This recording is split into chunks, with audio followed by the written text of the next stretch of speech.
राजस्व खुफिया निदेशालय को एक सूचना प्राप्त होती है। उसमें बताया जाता है कि पिछले 15 दिनों से एक हीरोइन लगातार विदेश यात्राएं कर रही है। वो पूछते हैं कि इसमें ऐसी क्या ख़ास बात है कि यात्राएं करना कोई अपराध थोड़ी है, नहीं है। वो कहता है जब भी वो वापस आती है वो लौट कर तब उसके पास एक ही जैसे कपड़े होते हैं, यानी कि पहले यात्री, दूसरी यात्री, तीसरी यात्रा, चौथी यात्रा, हर यात्रा में वापसी आते आते दौरान उसके कपड़े एक जैसे होते हैं। आपको या उसे देखना चाहिए, बातचीत करनी चाहिए, जांच करनी चाहिए, पूछना चाहिए कि आखिर ऐसा क्या मामला है। हो सकता है आपको कुछ न कुछ इन्फॉर्मेशन ज़रूर मिले। जैसे ही डीआरआई यानी कि राजस्व खुफिया निदेशालय को एक सूचना मिलती है, वो इस सूचना को गंभीरता से लेती है और गंभीरता से लेने के बाद इस हीरोइन के एयरपोर्ट पर उतारने से पहले ही इसकी जांच पड़ताल कराते हैं। तब उसको कपड़े देखे जाते हैं, उसके सीसीटीवी कैमरे खंगाले जाते हैं, तो वाकई उसके कपड़े में हर बार के एक ही जैसे होते हैं। और उन कपड़ों को जब तराशा जाता है, देखा जाता है, तो पता चलता है कि उनके कपड़ों के अंदर 800 ग्राम सोना पाया जाता है। अब इस हीरोइन की तलाशी ली जाती है, तो तलाशी लेने के बाद पता चलता है कि उसने 14 किलो 800 ग्राम सोना अपने पास रखा हुआ था और वह आराम से निकल जाती थी और कोई इसके बारे में पता नहीं करता था। जब इसके बारे में पता करने की कोशिश की तो पता चलता है कर्नाटक प्रदेश के एक बहुत बड़े आईपीएस ऑफिसर हैं, वरिष्ठ अधिकारी हैं। यह उनकी बेटी है। आखिरकार इसका पूरा मामला क्या है, वो कैसे पकड़ी जाती है, आगे क्या होता है, इस कहानी के माध्यम से जानने की कोशिश करते हैं। आदाब, नमस्कार, सत श्री अकाल। मैं हूँ आपका दोस्त शराफत अली। आज की जो सच्ची घटना मैं आपको सुनाने जा रहा हूँ, यह सच्ची घटना है कर्नाटक की राजधानी बेंगलुरु की। यह सच्ची घटना है। दरअसल 3 मार्च 2025 को दुबई से चलकर एक फ़्लाइट जब कंपोगड़ा अंतर्राष्ट्रीय हवाई अड्डे पर उतरती है, तभी एक प्रोटोकॉल वाला जो कांस्टेबल होता है, वो कांस्टेबल के एक खूबसूरत सी लड़की को अपने साथ लेकर जा रहा था। कांस्टेबल आगे चल रहा था, खूबसूरत सी लड़की उसके पीछे पीछे चल रही थी। जब भी उसे किसी ने रोकने टोकने की कोशिश की तो उससे कहा कि ये बहुत बड़े ऑफिसर की बेटी है, इसलिए आप इसको चेक नहीं कर सकते हैं। जब भी कभी आप हवाई जहाज़ में अगर सफ़र करेंगे तो सबसे पहले आपको बोर्डिंग पास आपको लेना होगा, यानी अपना सामान जो है उसको जमा करना पड़ेगा। उसके बाद फिर टिकट वगैरह लेकर सीधे कई बार चेकिंग होते होते आप हवाई जहाज़ के अंदर पहुंच जाते हैं। लेकिन कुछ वीआईपी ऐसे होते हैं, कुछ वरिष्ठ आईपीएस ऐसे होते हैं जिनकी चेकिंग वगैरह नहीं होती है। वह सीधे डायरेक्ट अपने बिना किसी प्रोटोकॉल या प्रोटोकॉल के तहत वह अपना आराम से निकल जाते हैं। और यह लड़की जो खूबसूरत लड़की होती है, कुछ इसी तरह से अपना काम कर रही थी। बताया जाता है कि यह डीजीपी साहब की बेटी यानी डीजीपी कर्नाटक राज्य में पुलिस हाउसिंग कॉरपोरेशन के निदेशक जनरल के पद पर तैनात है, जो कि डीजीपी के रैंक के बराबर इक्वल एक पद होता है। ये आईपीएस ऑफिसर की जो बेटी है, दरअसल यह सौतेली बेटी होती है। नाम इसका रानिया राव है, जो फिल्मों में काम करती है। जब इनकी तलाशी ली जाती है, ख़ासकर जब इनके कपड़ों को जब चेकिंग की जाती है, तो पता चलता है कि इनके कपड़ों में 800 ग्राम सोना कुछ इस तरह से फिट था, जैसे क्या कोई देखने की कोशिश भी करे तो शायद पता नहीं लगेगा। लेकिन 800 ग्राम सोने कपड़े उसके अंदर अपने आप को खपा ले पहने हुए थे। और जब फिर से तलाशी ली जाती है तो देखा जाता है तो पता चलता है कि उसके पास जो जैसे सोने की ईंटें कह सकते हैं या उन्हें छड़े कह सकते हैं, जब उसको तौला जाता है तो उनका वज़न 14 किलो 800 ग्राम था उनके कपड़ों में।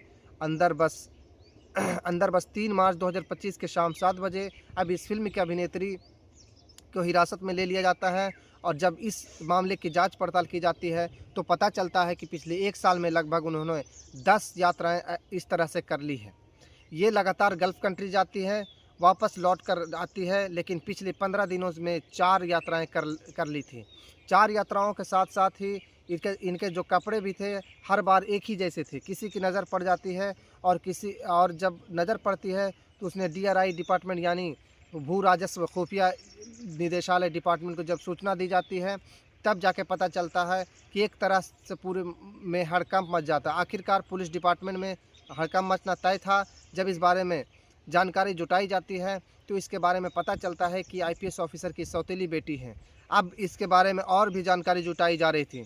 तो साल 2014 में एक फ़िल्म आई थी कन्नड़ के माणिक्य, जो कि साउथ के बहुत मशहूर एक्टर हैं, संदीप जैसे शायद एक फ़िल्म थी मक्खी, मक्खी में जो एक विलेन का रोल किया था वो हीरो उनके साथ आई थी। साल 2016 में इनकी फ़िल्म आई थी पटकी, और उसमें गणेश का हीरो का भूमिका निभाया था। साल 2017 में बाघा फ़िल्म आई थी, और बाघा में विक्रम प्रभु के साथ इनका रोल था। ये तीनों फ़िल्मों में लीड रोल के काम कर रही थी। इस तरह से इसका जो लगातार ये फ़िल्मों से जुड़ा रहना ये सब चल रहा था। लेकिन अचानक ही सोशल मीडिया पर, एक अखबारों या टीवी पर इसलिए हाईलाइट हो जाती है कि पिछले 15 दिनों में 4 यात्राएं जो उन्होंने की थी, और 4 यात्राओं के दौरान रानिया राव के पास लगभग 14 किलो 800 ग्राम सोना पाया जाता है। अब ये पता चलता है कि जब यह हवाई जहाज़ से उतरती थी, इनके साथ एक प्रोटोकॉल होता था, और प्रोटोकॉल अधिकारी इसके आगे चलता था, ये पीछे रहती थी। और पीछे रहने की वजह से जब उनकी प्रोटोकॉल अधिकारी को जब देखा जाता था, तो उसे पता चलता था कि यह किसी बड़े अधिकारी की या किसी बड़े नेता की बेटी है, या घर से ताल्लुक़ रखने वाली है। इसलिए इसकी कोई जांच पड़ताल नहीं होती थी। अब ऐसा अंदाज़ा लगाया जा रहा था कि चौथी बार में पकड़ी जाती है, तो हो सकता है उन्होंने पहले भी सोना इसी तरह से लाती रही हो। और लाई है या नहीं लाई है तो खैर जांच करने के बाद स्पष्ट होगा। लेकिन 14 किलो 800 ग्राम सोना इस तरह से मिलना वाकई अपने आप में एक बड़ी बात होती है। अब इनका घर पर बेंगलोर में लावेल रोड पर जब इनके घर की तलाशी ली जाती है, तो पता चलता है कि वहाँ लगभग 2 करोड़ रुपये का इनके पास ज्वेलरी होती है, और 2 करोड़ 6 लाख की ज्वेलरी को अभी कब्ज़े में लिया जाता है। और साथ ही इनके घर की ओर तलाशी ली जाती है, तो वहाँ पर 2 करोड़ 67 लाख रुपए इनके घर पर नगद राशि पाई जाती है। यानी हीरोइन जिनका नाम रानिया राव है, इनके घर से उनके पास से लगभग 17 करोड़ 29 लाख रुपए की जब्ती, यानी कि लगभग इतने रकम या सोना जो भी है इस तरह से इन पर मिल जाता है। और फ़िलहाल इन्हें जैसे कोर्ट में पेश कर दिया जाता है। कोर्ट में पेश करने के बाद इनको 14 दिन के रिमांड पर भेजा जाता है, यानी 18 मार्च 2025 तक ये रिमांड पर रहेंगी। अब आईपीएस अधिकारी से इस बारे में जो मीडिया ने पूछताछ बातचीत करने की कोशिश की, तो आईपीएस ऑफिसर ने साफ बोल दिया कि यह इसमें मेरा मामला इस मामले में कोई लेना देना नहीं है। इन्होंने 4 महीने पहले ही जतिन हुकेरी नाम के एक व्यक्ति से शादी की। वो क्या व्यापार करता है, वो क्यों विदेश जाता है, या विदेश में क्या करता है क्या नहीं करता है, जब उनकी विदेश में जा रही है बेटी विदेश में, तो कोई मतलब नहीं है। इस मामले की निष्पक्ष जाँच करें। जाँच के बाद जो भी स्पष्ट हो सकेगा वो स्पष्ट होगा। उसमें लापरवाही नहीं होनी चाहिए। उसकी कोशिश करनी चाहिए कि वो आईपीएस ऑफिसर कौन है, इनके बारे में क्या पता चलता है। साल 2014 की बात है। यह दक्षिण रेंज के कर्नाटक में आईजीपी थे, और उस वक्त मैसूर पुलिस पर एक 72 करोड़ रुपए की लूट के सोने का एक आरोप लगा था कि इस मामले की जांच सीआईडी करती है, और सीआईडी ने जब जांच पड़ताल की तो पता चलता है कि यह आईपीएस ऑफिसर जिनकी बेटी यानी सौतेली बेटी पर 14 किलो 800 ग्राम सोना पकड़ा गया है, उन्हीं के जो गनर होता है, गनर भी इस लूट में शामिल था। हालांकि इनका सीधे तौर से जुड़ाव रहना इस बात की पुष्टि नहीं हो पाती है, लेकिन ऐसा मामला तो बहुत ज़्यादा हाईलाइट हो जाता है। पर ये बात है जनवरी 2018 की। इनका बेटा होता है, इनके बेटा एक शोरूम में प्रशक के रूप में काम कर रहा था, और उसी शोरूम से एक मैकेनिक पर ख़रीदा जाता है। पता चलता है कि उस कार के ख़रीदने वाला एक अंतर्राष्ट्रीय हैकर्स होता है, जिसके जेब से पैसे गए थे लगभग 57 लाख रुपए के आसपास का नाम होता है। श्री कृष्ण रमेश उर्फ श्री, दरअसल उसने पेमेंट किया था।